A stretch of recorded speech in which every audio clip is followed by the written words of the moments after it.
আর কি এই যে মসজিদে নামাজ পড়লাম, এই মসজিদে আর এই ইসাকার বাড়ি সম্পর্কে আপনার কাছে কিছু তথ্য নেওয়ার জন্য আর কি এই বিষয়টা একটু বিস্তারিত বললে আমরা একটু বিষয়গুলো আমাকে তো জানা আর কি।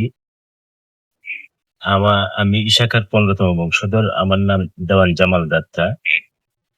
আমাদের পূর্বপুরুষ থেকে আজ পর্যন্ত ইশাকার 15 জেনারেশন পর্যন্ত এখানে বসবাস করতেছে। ইশাকা মূলত হলো ওনার জন্মস্থান ব্রাউনবাগ সরাইল। ওনার প্রথম রাজধান সোনারগাঁ পানাম সিটিতে। পরে মোগলদের পক্ষ থেকে পানাম সিটিতে এই আক্রমণ, চতুর্দিকে আক্রমণ আসে। ওই জায়গাটা উনি নিরাপদ মনে করেন নাই, বিদায় উনি চলে আসছিল বাটি বাংলার দিকে থেকে। এখানে আসার আগে উনি এই বিভিন্ন জায়গায় তাঁবু করে ওই যেমন পাকুন্দা থানাও ব্রহ্মপুত্র নদীর পাশে এসে আস্তানা করেন।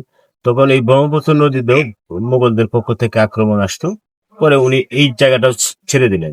উনি এই অবজারভেশন করে দেখলেন যে এই জায়গাটা একদম নিরিবিলি শান্ত পরিবেশ। তখন এখানে আসার আগে উনি দেখলেন এখানে এই রাজা লক্ষণ হাজরা নামে একজন এই এলাকায় বসবাস করে। পরে ওনাকে সংবাদ পাঠাইলেন যে তুমি যুদ্ধের জন্য প্রস্তুত হও, মানে জায়গা খালি করো। ইশাকার ভয়ে এই রাজা লক্ষণ হাজরা এই একটা পরীক্ষা ছিল, এই পরীক্ষার সাথে নরসুন্দা নদীর সাথে একটা কাল খনন ছিল। এই কালেদের এই রাজা লক্ষণ হাজরা চলে যাওয়ার পরে ইশাকার সৈন্য নিয়ে বাহিনী নিয়ে এই রাজা লক্ষণ হাজরার স্থানে অবস্থান করে পরে এখানে কয়েকদিন থাকার পরে মানসিক যুদ্ধ করার জন্য একটা এই প্রস্তাবনা দেয় দিন তারিখ করার জন্য। পরে এই দিন তারিখ মানসিক হইল, হওয়ার পরে উনি এখান থেকে 11 সিন্ধুর মানসিংহের যুদ্ধ স্থানে করার পরে ওই জায়গায় গেলেন। গিয়া মানসিংহকে একটা প্রতিশ্রুতি হইলো, যে প্রতিশ্রুতি কি, তোমার সম্রাট আকবরে পাঠাইছে আমি ইশাকাকে জীবিত বা মৃত্যু ধরে নেওয়ার জন্য। তোমার সৈন্যবাহিনী ক্রয় করে লাভ নাই, আমার সৈন্যবাহিনী যতটুকু আছে রক্ত ক্রয় করে লাভ নাই। তোমার আমার মাঝে যুদ্ধ হোক, তুমি যদি আমার গায়েল করতে পারো, তোমার সাথে আমি বর্ষতা স্বীকার করে আমি তোমার সম্রাট আকবরের দরবারে যাই। পরে এই মানসিংহ ইশাকার এই কথা শুনে উনি মানে সন্ধি করবে, ঠিক আছে রাজি, হ্যাঁ যুদ্ধ করবো। ইশাকা মানসিংহে একাধারে 3 দিন যুদ্ধ হওয়ার পরে 3 দিনের মাথা ইশাকার তরবারির আঘাতে মানসিংহের তরবারি দুকুণ্ডিত হয়ে গেল। দুকুণ্ডিত হয়ে যাওয়ার পরে ইশাকা আরেকটা অস্ত্র মানসিংহের দিল যে নেও, তুমি আমার সাথে ফাইট করতে হবে, যুদ্ধ করতে হবে, যুদ্ধের ভিতরে যারাই যে গায়েল করতে পারে সেই প্রকৃতপক্ষের যুদ্ধ। এখন তোমাকে যদি আমি এই মুহূর্তে গায়েল করিতে আমার এটা কাপুরুষ হয়, পরিচয় হবে। মানে তরোয়াল নাই, তোমার হাতে হস্ত নাই, তাহলে তোমাকে গায়েল করা আমার স্বাভাবিক। যার ফলে তোমার সাথে এভাবে না, তুমি আরেকটা অস্ত্র নেই, হয় তুমি আমাকে গায়েল করবা, আমি তোমার গায়েল করবো। এটা হলো প্রকৃতপক্ষে যুদ্ধা। তখন মানসিংহ এই কথা শুনে বললো যে না, তুমি আপনার সাথে আর যুদ্ধ চলে না, আপনি একজন সত্যিকারী মহৎ ব্যক্তি, আপনার সাথে আর যুদ্ধ চলে, আপনার সাথে আমার বন্ধুত্ব স্থাপন করতে চাই। পরে ইশাকা রাজি হইলো। রাজি হওয়ার পরে দেখো ঠিক আছে। তখন মানসিংহ বলতেছে যে আপনার সাথে আমার আরেকটা কথা, আপনার হাত থেকে আমি রক্ষা পাইছি। সম্রাট আকবরের আমি প্রতিশ্রুতি দিয়ে আসছিলাম যে আমি যদি আপনাকে জীবিত বা মৃত্যু না নিতে পারি, আমার বিবি বাচ্চা সুতা গর্দান দেওয়া হবে। এখন আমাকে ওই জায়গা থেকে রক্ষা করতে হবে। আমার কি করতে হবে, আপনার যাইতে হবে আকবরের দরবারে, গেলে আমি রক্ষা পাবো, আপনিও বাঁচতে পারবেন। ঠিক আছে চলো। পরে উনি গেলেন, ইশাকা গেলেন। যাওয়ার পরে খবর পাইল যে ইশাকাকে মানসিংহ ধরে নিয়ে আসছে। এর আগে আবার মানসিংহের ওয়াইফ যে ছিলেন, উনি সংবাদটা পাঠাইলেন আকবরের বিবির কাছে যে না, উনি পরাজয় করে আসে নাই, উনি আসছে আমাদেরকে রক্ষা করার জন্য। ঠিক আছে, নবরত্ন সভা হবে, নবরত্ন সভায় সব শোনা যাবে। তখন নবরত্ন সভা ডাকলো। তখন এই যে নবরত্ন সভার মধ্যে সম্রাট আকবর, ইশাকা, মানসিংহ, প্রতাপাদিত্য, বলছেন, কেদার রায়, চাঁদ রায়, বাহাদুর গাজী, কবি আবুল ফজল সহ ওনারা বসলেন। বসার পরে মিটিং হলো। তখন ইশাকাকে ডাকার পরে ইশাকা ঘোড়া দিয়া আকবরের যেখানে নবরত্ন সভাটা আয়োজন করছে এই স্থানে আসলো। আইসা দেখলো এই সম্রাট আকবর এমন একটা সিস্টেম করছে যে আমি ইশাকে যদি গোড়া থেকে এখানে যায় তার মাথাটা নয়া যাইতে হবে। তখন ইশাকা এই জিনিসটা বুঝতে পারলো যে এটাকে আমাকে মাথা নত করার জন্য এই কৌশলটা করছে, গেটটা বানাইছে।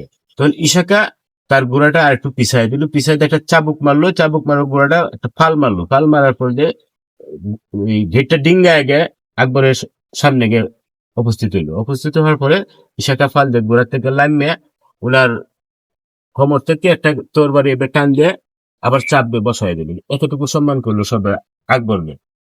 করার পরে উনি সরাসরি সম্রাট আকবরের ডাইন পাশে একটা মসনদ আছে, এই মসনদ থেকে বসে পড়ছে ইশাকা। তখন তো ওনারা হিমশিম খাইছে, কি একজন অপরাধী বন্দী, উনি সম্রাট আকবরের মসনদে বসে পড়লে এটা তো হয় না। তখন ইশাকা বললো যে না, আমি পরাজয় নাই, ইশাকা আমার সাথে পরাজয় করছে। ইশাকার তরবারি আমি ভেঙে দিছি, পরে মানসিংহ তরবারি ভেঙে দিছি। মানসিংহ আমাকে নিয়ে আইছে সম্রাট আকবরের কাছ থেকে ওনাকে রক্ষা করার জন্য। পরে মানসিংহ বললো যে না, ঠিকই উনার কাছে আমি পরাজয় হয়েছি, উনি আমার তরবারি ভেঙে দেওয়ার পরে আরেকটা অস্ত্র দিচ্ছে, আমি যুদ্ধ করি না, তার সাথে আমি বন্ধুত্ব স্থাপন করি। এখন ওনাকে নিয়ে আসছি এই সম্রাট আকবরের কাছ থেকে আমাকে রক্ষা করার জন্য।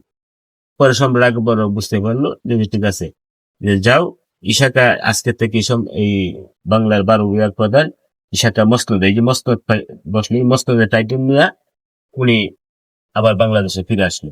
বাংলাদেশে ফিরে আসার পরে এই সোনারগাঁয় যে পানাম সিটিকে প্রথম রাজধানী ছিল, এটা এনে স্থানান্তর করে এখানে রাজত্ব স্থাপন করার পরে 18 বছর এই এলাকায় বসবাস করে উনি বিভিন্ন জায়গায় তার রাজ্য পরিচালনা করার পরে উনি চলে গেছিল গাজীপুর ডিস্ট্রিক্ট টালিগঞ্জ তারা বক্তিয়ারপুরে উনার একটা বাগান বাড়ি ছিল। উনি মাঝে মাঝে এখানে আরাম করতেন। এখানে আরাম করার মুহূর্তে উনি অসুস্থ হয়ে যায়। তখন কোনো ডাক্তারি চিকিৎসা ছিল না, হেকিমি চিকিৎসা ছিল। হেকিমি চিকিৎসা থাকা অধীন অবস্থায় উনি মৃত্যুবরণ করার পরে ওই সময় মরদেহ স্থানান্তর করা দুষ্কর ছিল। পরে ওনার সমাধি ওই জায়গায় করে। পরে ওনার ছেলে মুসাক্কা মোহাম্মদ রাজ্যের বার বুঝে নেওয়ার পরে মুসাক্কা চলে গেছিল ঢাকা, বাগে মুসাক্কা নামে একটা জমিদারি স্টেট করে এখানে উনি জমিদারি চালাইতো ওই সাইড চিটাগাং ঢাকা ঢোকা সহ। আর এই পুরা ময়মনসিংহটা এইদিকে চালাইতো বাটি বাংলালিয়া মোহাম্মদ কা। পরে ওনারা চালানোর পরে ব্রিটিশ আইসা জমিদারি প্রথা নষ্ট করে দেয়। জমিদারের বংশধররা বিভিন্ন ভাবে ছড়ায় ছিটা যা সহায় সম্পদ যা ছিল আস্তে আস্তে কালের পরিবর্তনে সব বিলীন হয়ে যায়। এখন শেষ পর্যায়ে ইশাকার বংশধর বাংলাদেশের বিভিন্ন জায়গায় আছে। এখানেও আমরা আছি উনার 2-3টা ফ্যামিলি। আমরা খুবই অবহেলিত বা নির্যাতিতর মধ্যে আছি। ইশাকার সয় সম্পত্তি যা আছে এগুলো মানুষের বুক দখল করে বিলাসবহুল ভাবে চলতেছে। যেমন ইশাকার দরবার হল বা মসজিদের সামনে যে বিশাল একটা পরিকা, 72% জায়গা নিয়ে এই পরিকাটাও এই এলাকার ভূমিদস্যুরা বুক দখল করে বিলাসবহুল চলতেছে। আমাদের প্রস্তাব ছিল বা দাবি ছিল, বারবার যে সরকার আছে সকল সরকারের কাছে, বর্তমান সরকারের কাছে আমাদের একটাই দাবি যে আমরা ইশাকার বংশধর হিসাবে আমাদেরকে আমাদের একটা পূর্ণ বাসস্থান করে দেন। আমাদের পাশে যদি আপনারা সরকারিভাবে সাহায্য সহযোগিতা না করেন তাহলে আমাদেরকে এখানে টিকে থাকা খুবই দুষ্কর হয়ে যাচ্ছে। বা এই শাখার পরিকাটাকে যদি আপনারা আপনাদের সরকারের আওতায় নিয়ে এটা একটা বিনোদনমূলক ফিসবুক বা বিভিন্ন বসার ব্যবস্থা, অনেক পর্যটকরা আসে এখানে হতাশ হয়ে যায়। এরপর একটা পর্যটন হবে, একটা স্যাংশন হয়েছে, এই বছরে 1-2বার একটু কাজ হয় টুকটাক সংস্কারে, দ্রুত গতিতে কোনো পর্যটনের কোনো আলামতি পাওয়া যায় ব্যবস্থা হলো না। বিভিন্ন পর্যটক আইসা বসতে পারে না, বসার কোনো স্থান নাই, এখানে একটা বসে টিফিন নাস্তা করবে এটার কোনো ব্যবস্থায় নাই। শুধু দরবার হলটা একটু সংস্কার আছে, আর মসজিদটা অবকাঠামোটা যেটা ছিল খালি ওনারা একটা কালার করছে, এতটুকুই প্রত্নতত্ত্ব অধিদপ্তরের মাধ্যমে এটুকু হয়েছে। তা আমরা চাই বা এলাকাবাসী চাই যে ইশাকার এই বাড়িটা পর্যটনের জন্য নিচে একটা বাউন্ডারি দিয়ে এইটার একটা সুন্দর সুন্দর একটা পরিবেশ করার দরকার, পর্যটন স্থান করার দরকার। যদি অতি তাড়াতাড়ি করে তাহলে আমার মনে হয় আরো অনেক লোকজন আসা যাওয়া করবে, এতে করে সরকারের একটা বিরাট আয় উঠে আসবে। এর মধ্যে আমরা ইশাকার বংশধর হিসাবে আমাদের নাই বললেই কিছু চলে। শুধু আমাদের নামটাই নিয়ে আমরা বসবাস করতেছি।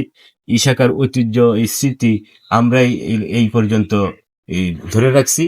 তে আমাদেরকে যদি সরকার একটু সহযোগিতা বা আমাদের প্রতি যদি একটু সুদৃষ্টি দেয়, তাহলে আমরা মানে ওনার সরকারের কাছে চিরকৃতজ্ঞ থাকবো, বা ইশাকার মানে আত্মাও শান্তি পাবে যে আমার বংশধরকে সরকার একটা কিছু করছে। পুষ্করিটা দেখাও, যে পুষ্করিটা ওরা দখল করে পাইতেছে, বিশাল বড় এক পুষ্করি। এটা পুকুরে, এটা পরিকার অংশ, পুকুরটা আমাদের দেখতে আছে। আপনাদের দেখতে আছে? হ্যাঁ। আচ্ছা, ওদের দায়িত্বে আছে। মসজিদটা একটু দেখাও।